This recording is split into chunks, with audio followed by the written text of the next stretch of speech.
ابتسام جس طرح اس نے پکڑا اور جس طرح اس کی اگر دلیری نہ ہوتی تو اس نے تو اور اس نے بس مار دیتا تو اور تباہی کر دیتا تھا. 11 لوگوں کو گولیاں لگی اور ایک ہمارا موزم شہید ہوا.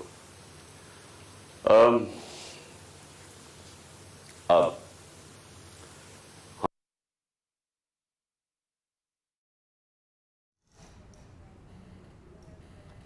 عمران خان کا ویڈیو خطاب. انہوں نے کہا کہ مجھ پر حملہ کرنے والے 2 لوگ تھے. جب میں گرتا ہوں تو گولیوں کا دوسرا برسٹ آتا ہے. عمران خان کی جانب سے کل کے واقعے پر بتایا جا رہا تھا کہ مجھ پر حملہ کرنے والے 2 لوگ تھے. ایک نے ایک سائیڈ سے حملہ کیا جبکہ دوسرے شخص نے آگے سے برسٹ فائر کیا. نیچے گرنے کی وجہ سے میری جان بچ گئی. عمران خان نے کہا کہ مجھ پر حملہ کرنے والے 2 لوگ تھے. Chairman P T I Imran Khan کا ویڈیو خطاب. انہوں نے کہا کہ شہید معظم ہمارا ہیرو ہے. گولیوں کا ایک برسٹ آیا اور میں گر گیا اور گرنے کی وجہ سے میری جان بچی. جب میں گرتا ہوں تو گولیوں کا دوسرا برسٹ آتا ہے. Chairman P T I Imran Khan کی جانب سے یہ بتایا گیا. نیچے گرنے کی وجہ سے میری جان بچ گئی. انہوں نے کہا کہ مجھ تک تمام معلومات پہنچتی رہتی ہیں کیونکہ میرے بھی تعلقات ہیں. جاں بحق ہونے والے معظم کو سلام پیش کرتا ہوں. پاکستان تحریک انصاف کے چیئرمین عمران خان کا اپنے ویڈیو خطاب میں یہ کہنا تھا کہ مجھ پر حملہ کرنے والے 2 لوگ تھے.